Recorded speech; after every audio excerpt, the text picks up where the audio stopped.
That's right. Amen. Because I was riding one time when I was a boy to the school with my daddy.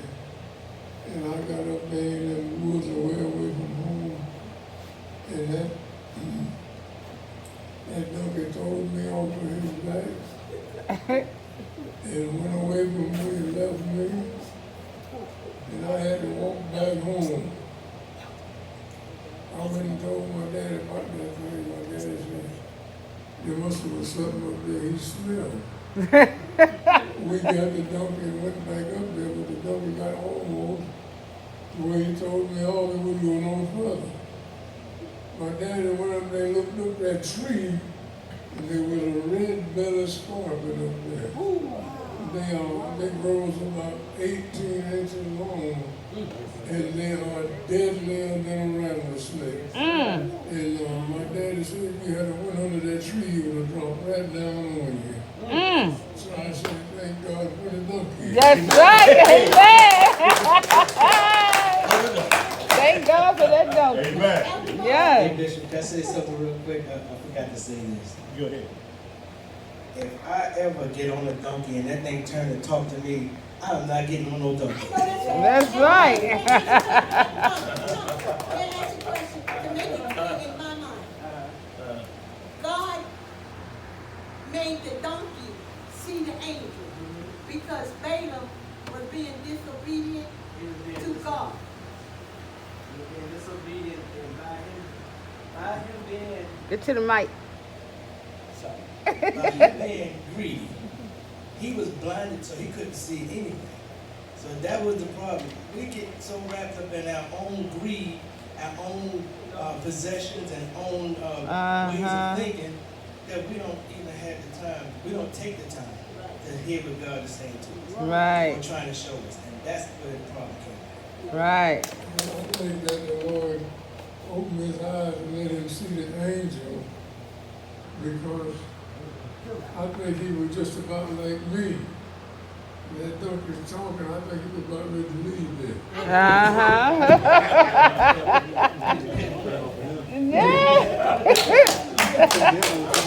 Yeah. If He been greedy. Yeah. It would have been nothing left than the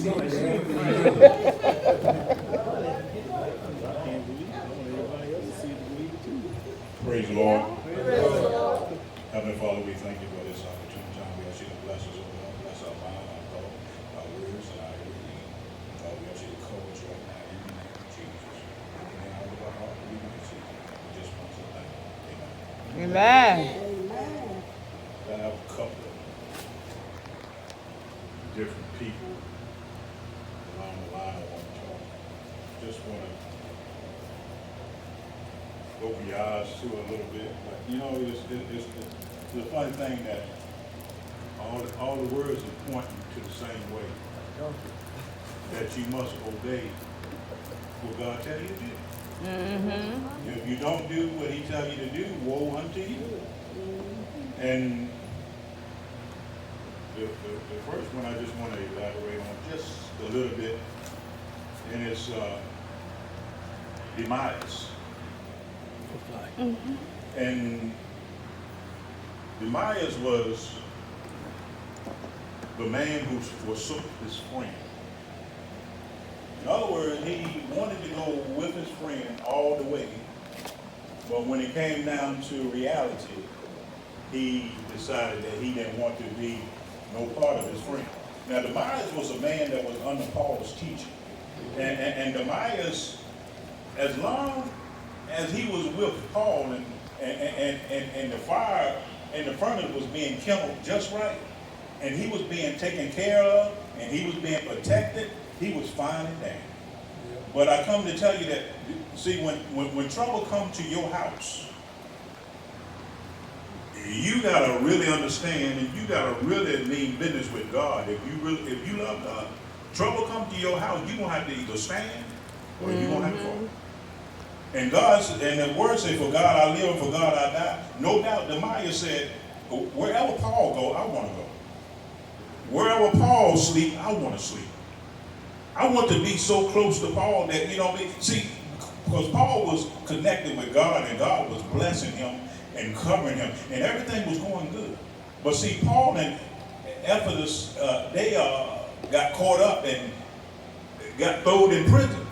And Tobias, see, he was left out there all alone. See, no doubt in my mind, see, he had not fully learned how to stand firm on God and the thing that God had given him. But Paul and Ephesus, they had stood firm, and Ephesus was one that prayed earnestly to God. He was one of the warriors that was in Paul's arsenal, even though they was in prison. But Demas, he was doing okay, but when it came down to where the rubber meet the road, Paul and Ephesus was in prison, and he was out there by himself. And then he began to walk around, and he began to see all the glitter and all the glamour and all the fame and all the thing that he could get a hold to. And his mindset went right on back into, well, I can get this, and the palace looks so beautiful to me. I think I want to stay here.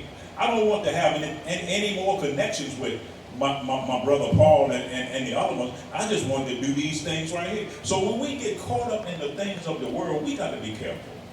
When you connect yourself with a man of God, when you connect yourself to God, you got to make sure that you stay connected to God. Because when you disconnect yourself from God, you're going to be disconnecting yourself from your source. Amen. And this man was disconnected. And Paul went on down the line and began to open the doors up where the church is concerned and began to let them know what type of a person this guy was, what kind of attitude he had, and his demeanor and all of this, and that he was not one that could be trusted. No doubt in my mind, he was always a little shabby, because as long as things was going good, he was fine. You know, when we get into certain people get into a certain place and things going good, they're okay. Mm-hmm. But when the house catch on fire, they get all hysterical and they can't hold themselves. So no doubt about it, when Paul and Ephesus had been locked in prison, Demas' house had caught on fire. He didn't know which way to go or what to do, but he saw the glitter, the gleam, and the fame, and all these other things. So he said, well, I think I like this better. I don't need to be going out there doing anything for God anymore. I'm just going to hang around these old sinner people, and everything going to be all right. And that's what happened to some church folk. They begin to hang out with the sinner man, and they hang out with the sinner man, and they hang out with the sinner man, and before you know it, they are sinning more than the sinner man when they're supposed to be saved.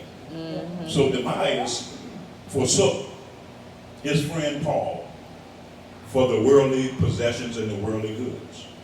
So will you forsake your friend Jesus for the things of the world?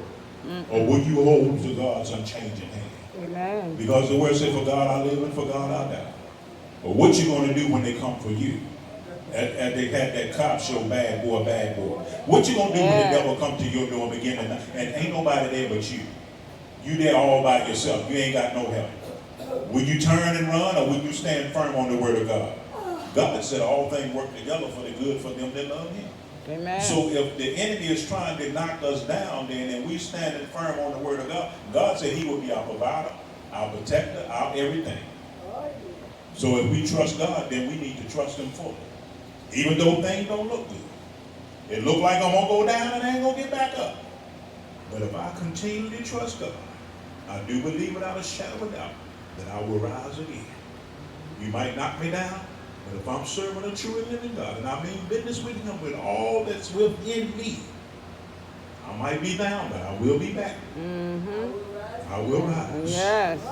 Yes. I will rise again. Yes. As Maya Angelou said, I will rise.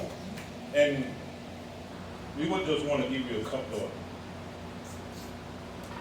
other guys that you don't normally hear about. You know, it was the 12 tribes that was sent out to spy out the land of Canaan. And you always hear about that they said that the grapes is too big. I mean, the giants is too big and we can't handle them. But as my other fellow brethren was speaking, that when God tells you something, you can stand on it and you can take it to the bank. And God had promised them this land. And Moses sent them out to spy in this land. And it said it was a land flowing with milk and honey. It had everything that they could ever want or desire in that land. But there was a few of them that went out to spy out the land, like it was 10 of them. And see, these men, they were not just mere men, you know what I mean? They were men that had a little bit of authority, you know what I'm saying? When they speak, like they say, when E.F. Hutton speak, people listen. These men, when they speak at a certain time, people would listen to them out of their tribe. And God had made a promise to them, said, you shall inherit this land. This is your land.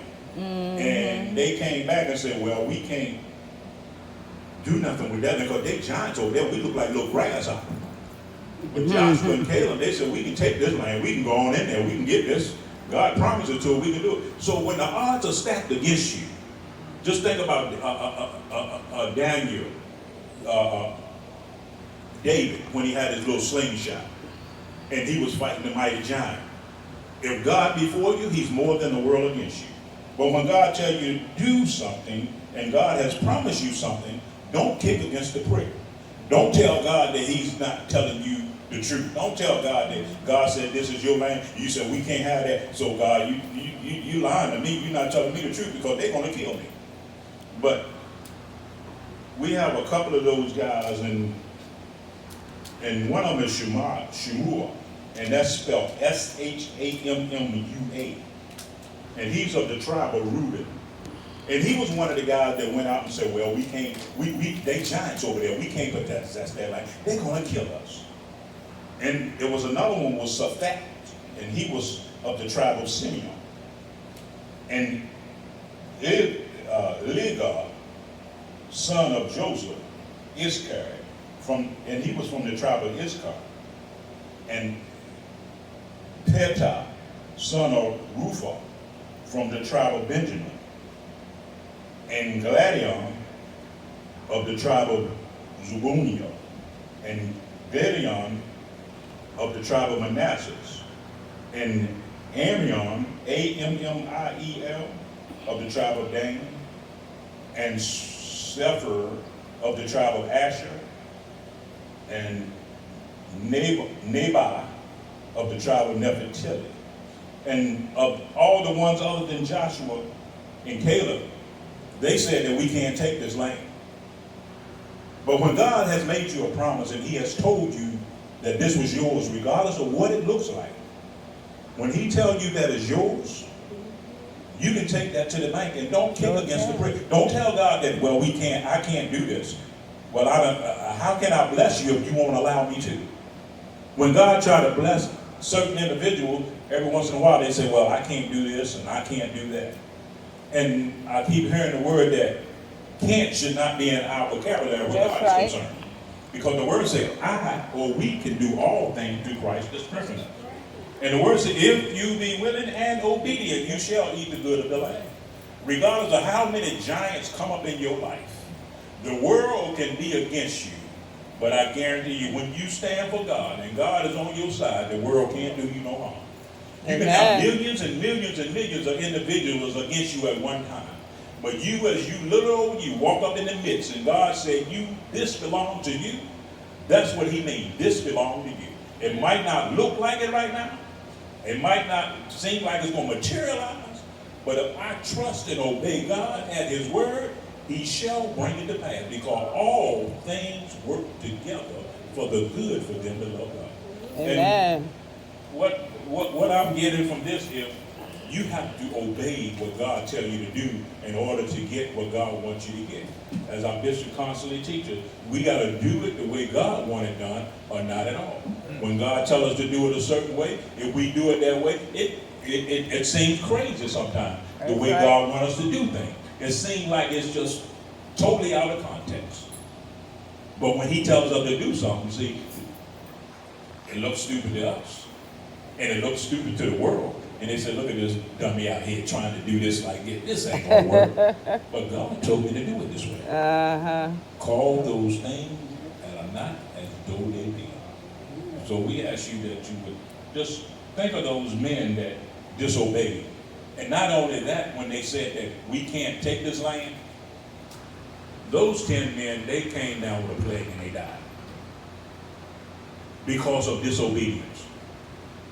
And not only for disobedience, but because when they went back into their camp, they began to turn their camp against God. So God is not going to allow you to turn his people against him. So he took them out. They were plagued and they died. And not only did they die, but their household had to roam around, I believe, in the wilderness. That the Bible said they couldn't enter into the promised land because of the disobedience of their foreparents. So we as parents, we have a great responsibility. Some of the things that we do in life where God is concerned that we don't do what God tells us to do, our children will inherit that. Some of the stuff that we don't do that God tells us to do, our children, we heard Bishop again, our children will inherit that. It's going to come down to reality. So I pray that I've given you a word of encouragement, but look down through and read up on, it might not find a lot of reading on them, but these characters that rebelled, that Moses sent out into the promised land to spy out the land, check them out and see what happened to them. They were they weren't just any old man. They was men that had a little power and a little authority. They had some say so. Pray my strength in the Lord. Amen.